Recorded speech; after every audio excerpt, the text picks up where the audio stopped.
There are things about human behavior, about why people do what they do, why you do what you do, that nobody sits you down and explains. Not in school, not at home, not anywhere, that most people spend the first 2 or 3 decades of their lives.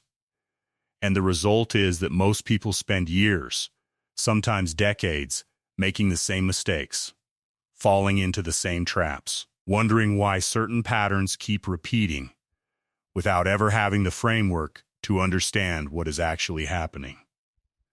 What I am about to give you is that framework. 12 theories from psychology and behavioral science, some of them decades old, some of them still being refined, that together form a map of human behavior so useful that most people who encounter them say the same thing: I wish I had known this earlier. Subscribe before we go any further. Let's get into it. Theory 1. The Dunning-Kruger Effect. The least competent people in any domain tend to be the most confident about their competence in that domain. And the most competent people tend to significantly underestimate how good they are relative to others. This is the Dunning-Kruger Effect, and it has been replicated across dozens of studies in domains, ranging from logical reasoning to medical knowledge to driving ability. The mechanism behind it is straightforward. Competence in a field gives you the ability to recognize the complexity of that field, which makes you more aware of what you don't know. Incompetence in a field, by contrast, does not give you the tools to recognize your own incompetence. You don't know what you don't know, and so you have no basis for calibrating your confidence downward. The practical application of this is sobering. The person in the room who speaks with the most confidence is not necessarily the most knowledgeable. The person who seems most certain is often the person who has thought least deeply about the complexity of what they are certain about. And your own areas of highest confidence are worth examining carefully, not because confidence is wrong, but because the feeling of certainty is not the same as the possession of accurate knowledge. The flip side is equally important. If you are someone who second-guesses yourself constantly, who is acutely aware of the gaps in your understanding, who hesitates before claiming expertise, you may be more competent than you feel. The awareness of complexity is itself a sign of sophisticated understanding. The people most qualified to lead are often the people most doubtful of their fitness to lead. This is not a comfortable fact, but it is a true one. Theory 2. Learned helplessness. In the 1960s, psychologist Martin Seligman discovered something that would become one of the most important concepts in all of psychology. Dogs that received electric shocks they could not escape eventually stopped trying to escape even when escape became possible. They had learned through repeated experience of uncontrollable adversity that their actions had no effect on their outcomes. And once they had learned this, they stopped acting, even when acting would have helped. Seligman called this learned helplessness, and its application to human behavior is both profound and disturbing. People who have experienced repeated situations in which their efforts had no discernible effect on their outcomes, particularly in childhood, particularly in formative relationships, often develop a deep and persistent belief that they cannot change their circumstances, not as a conscious thought, but as a felt reality. An embodied assumption that trying is pointless, that things will not change regardless of what they do. This belief can survive long after the conditions that created it have changed. A person who grew up in an environment where nothing they did made any difference may carry that helplessness into adulthood, into relationships where they do have power, into careers where their actions do matter, into opportunities that are genuinely available to them. They cannot take them because the belief that their actions are ineffective has been wired in below the level of conscious reasoning. Understanding learned helplessness does not automatically free you from it. But naming it, recognizing when helplessness is learned rather than accurate, is the beginning of the process of unlearning it. Hit the like button right now if you recognize any version of this in your own life or in someone you care about, because the next theory explains something that affects almost everyone every single day. Theory 3. Cognitive dissonance when two things you believe, or when something you believe and something you do are in direct contradiction. Your mind experiences a state of psychological discomfort that it is highly motivated to resolve. Leon Festinger, who identified this phenomenon in the 1950s, called it cognitive dissonance. The critical insight is not that this discomfort exists. Most people intuitively understand that contradiction is uncomfortable. The critical insight is how the mind tends to resolve it. Rather than changing the behavior that contradicts the belief, people most commonly change the belief to fit the behavior. They rationalize. They construct post hoc justifications. They reframe the behavior in a way that makes the contradiction disappear. This is why smokers convince themselves that the research is inconclusive. Why people who treat others badly construct narratives in which those others deserved it. Why people who have made large investments in something continue long after the evidence suggests they should stop. They cannot hold simultaneously the belief that they made a good decision and the knowledge that it is not working. So they adjust their assessment of the evidence rather than their assessment of the decision. Understanding cognitive dissonance does not make you immune to it. The rationalization happens below conscious awareness and is extremely difficult to catch in real time. But developing the habit of asking, am I changing my belief to fit my behavior, or am I genuinely updating my understanding, is one of the most practically valuable thinking skills available. Theory 4. The mere exposure effect. Familiarity breeds liking. This is the mere exposure effect, the well-documented psychological tendency to prefer things simply because we have encountered them before, regardless of any objective quality assessment. This sounds obvious when stated plainly, but its implications are deeper than most people realize. It means that a significant portion of your preferences in music, in food, in aesthetics, in people are not reflections of your genuine taste. They are reflections of what you have been exposed to. The music you love is partly the music you grew up with. The food you find comforting is partly the food that was available in your earliest experiences. The people you find attractive share features with people you have found attractive before, which shares features with people you encountered early in life. It also means that many of your social preferences are driven by proximity and repetition, rather than by genuine compatibility. You like the people you see regularly, partly because you have seen them regularly. The colleague who seems most trustworthy may simply be the colleague whose face you have processed most often. None of this invalidates genuine connection. But it does mean that exposure and familiarity are doing more work in your preferences than you probably assume, and that deliberate, unfamiliar experience is worth seeking out specifically because it gives you access to preferences that repetition has not yet manufactured. Theory 5. The fundamental attribution error.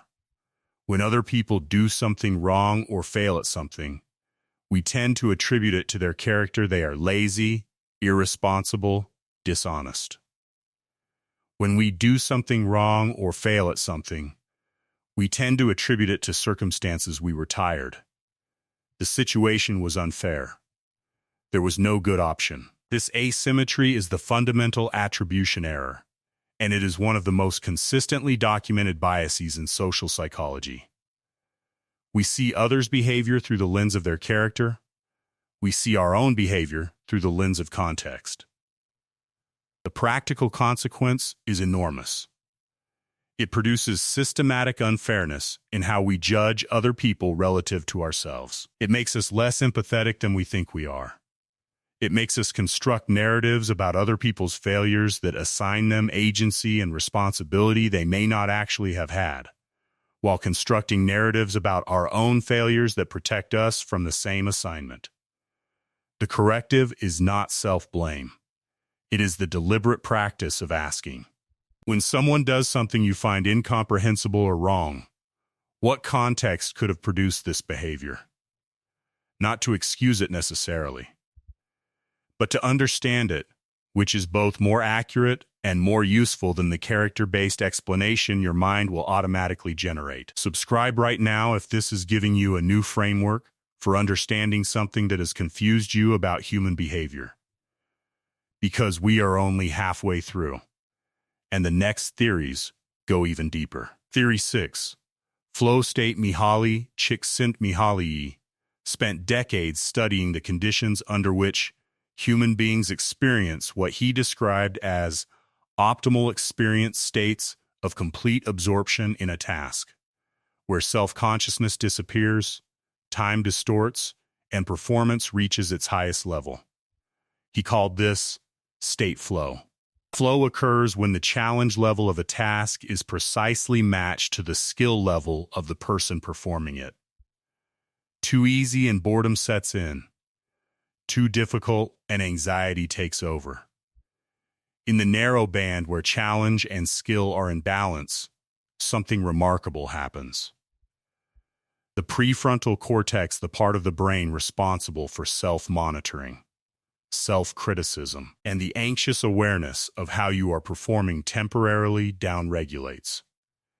And without that self-monitoring, performance often reaches levels that self-conscious effort cannot produce. Understanding flow gives you a practical framework for designing work and practice. It explains why the tasks you find most engaging are usually the ones that sit at the edge of your current ability, not too comfortable, not overwhelming. And it suggests that the path to exceptional performance is not more effort, but better calibration of challenge to skill consistently, seeking the edge, rather than the center of your comfort zone. Theory 7. Self-determination theory. Edward Deci and Richard Ryan developed one of the most practically important theories in all of motivational psychology. They found that human beings have 3 fundamental psychological needs whose satisfaction predicts well-being, motivation, and performance across virtually every domain studied. The first is autonomy, the need to feel that your behavior is self-directed, that you are acting from your own values and choices, rather than under external control. The second is competence, the need to feel effective, to experience mastery and growth. The third is relatedness, the need to feel genuinely connected to other people, to belong to something beyond yourself. When these 3 needs are met, intrinsic motivation, the kind that drives sustained effort and genuine engagement, tends to flourish. When they are frustrated, when people feel controlled, ineffective, or isolated, motivation deteriorates, performance suffers, and well-being declines, regardless of external rewards.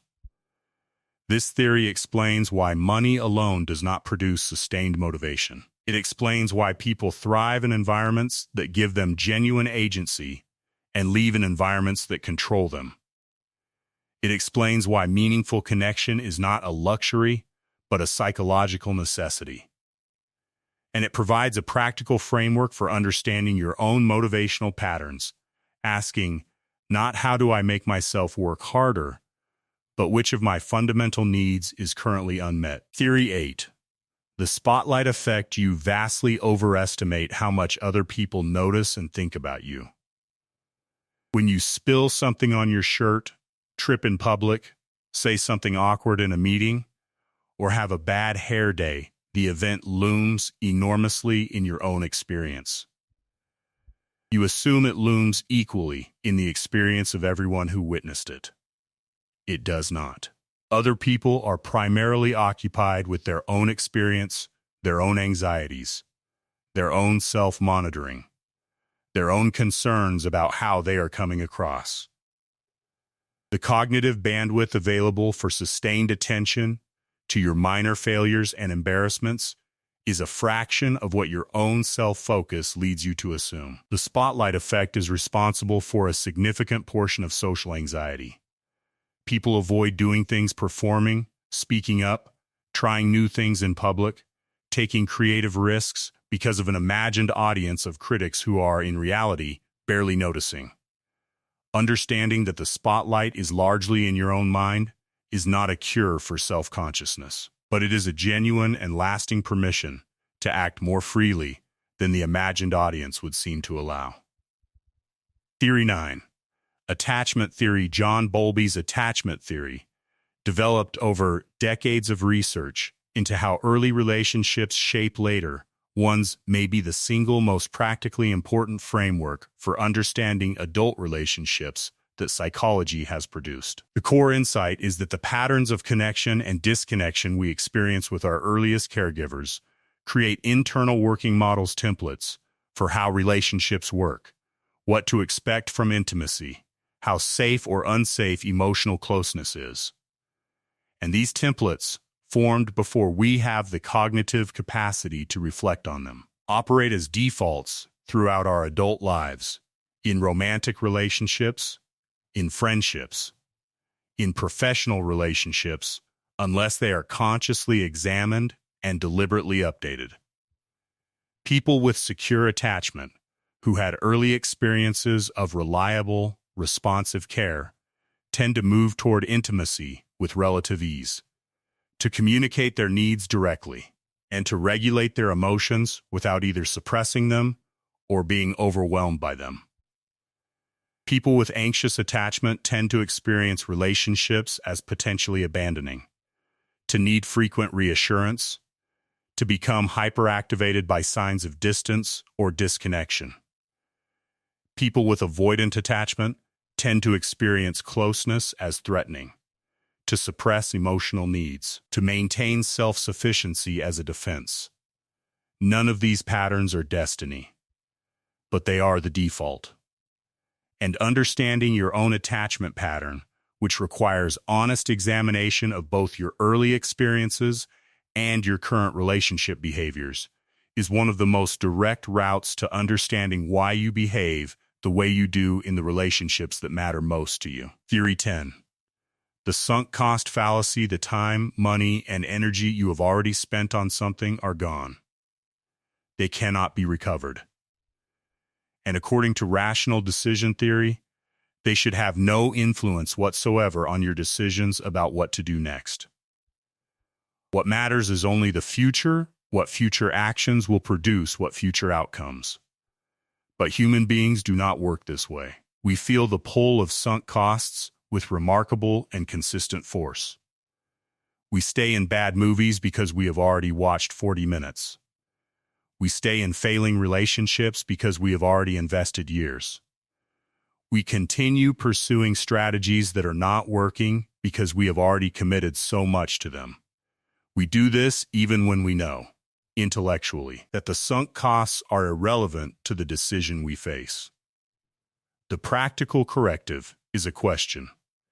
If I were starting from zero today, with no prior investment, would I choose this path? If the answer is no, and you are only continuing because of what has already been spent, the sunk cost fallacy is governing your decision. And the only cost of continuing is more time, more energy, more life sunk into something your own judgment says is no longer worth it. Theory 11. Maslow's hierarchy of needs. Abraham Maslow proposed that human needs exist in a hierarchy, that certain more fundamental needs must be sufficiently met before higher-level needs become motivationally active. At the base are physiological needs: food, water, shelter, sleep.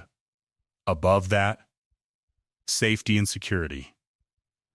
Then belonging and love. Then esteem and recognition. And at the top, what Maslow called self-actualization, the drive to become fully what one is capable of being. The hierarchy is not a rigid ladder. Maslow himself acknowledged that people can pursue higher needs even when lower ones are incompletely met. but the general principle has substantial empirical support. People who are in survival mode, physically unsafe, economically precarious, profoundly isolated, tend to have less capacity for the growth-oriented pursuits that occupy people whose more fundamental needs are met. The practical insight is empathic, before judging why someone is not pursuing growth or excellence or their potential. Ask what more fundamental needs may be consuming their attention. And before judging yourself for being unable to focus on your highest aspirations, ask honestly whether your more foundational needs for safety, connection, belonging are genuinely met. Ambition built on an unstable foundation tends not to hold. Theory 12. Post-traumatic growth, the last theory, is perhaps the most important, and the one most likely to change how you understand difficulty in your own life. Psychologists Richard Tedeschi and Lawrence Calhoun, studying people who had experienced significant trauma, serious illness, loss, assault, natural disaster, found something that surprised them. A substantial portion of these people did not simply recover. They grew. Not despite their trauma, but through it. They reported greater appreciation for life, deeper relationships, expanded sense of personal strength, spiritual development, and new possibilities that they would not have seen without the experience. They called this post-traumatic growth, and it is now one of the most robust findings in the psychology of adversity. It does not mean that trauma is good, or that suffering is productive, or that people should seek difficulty. It means that human beings have a capacity not universal, not guaranteed, not easily accessed to be transformed by their worst experiences into something more than they were before. The conditions that seem to facilitate growth rather than simply damage are the presence of support, the ability to make meaning of the experience, and the willingness to sit with the discomfort of the rebuilding process rather than defending against it prematurely. Growth of this kind is not fast, and it is not guaranteed, but it is real. And knowing that it is possible changes the relationship to difficulty from one of pure dread to one that includes, however faintly, the possibility of something more. Closing 12 theories, a map of human behavior that most people never receive, not because it is hidden or esoteric, but simply because nobody handed it to them at the right time. The Dunning-Kruger Effect, and what it means about confidence and competence. Learned helplessness, and the belief in powerlessness that outlasts the conditions that created it. Cognitive dissonance, and the mind's tendency to change its beliefs to fit its behavior rather than the other way around. The mere exposure effect, and the role of familiarity in your preferences. The fundamental attribution error, and the asymmetry between how you judge others and how you judge yourself. Flow state, and the conditions under which performance and engagement peak. Self-determination theory, and the three needs whose satisfaction predicts genuine motivation. The spotlight effect, and the imagined audience that limits more than the real one ever would. Attachment theory, and the early templates that govern your most important relationships. The sunk cost fallacy, and the irrelevance of past investment to future decisions. Maslow's hierarchy, and the relationship between foundational needs and higher aspirations. And post-traumatic growth, and the human capacity to be transformed by the very experiences that break us down. None of these theories tells you exactly what to do, but all of them give you something more valuable. A clearer picture of what is actually happening in yourself, in other people, in the interactions between you. And that clarity, applied consistently and honestly, is among the most practically useful things a human being can possess. Hit that like button if this gave you something you are going to actually carry with you. Drop in the comments which of these 12 theories hit closest to home for you personally. drop the number below. I read every single one. And subscribe before you go, because next week, we go deeper into the architecture of human behavior, and you do not want to miss what is coming. Until then, now you know. Use it well.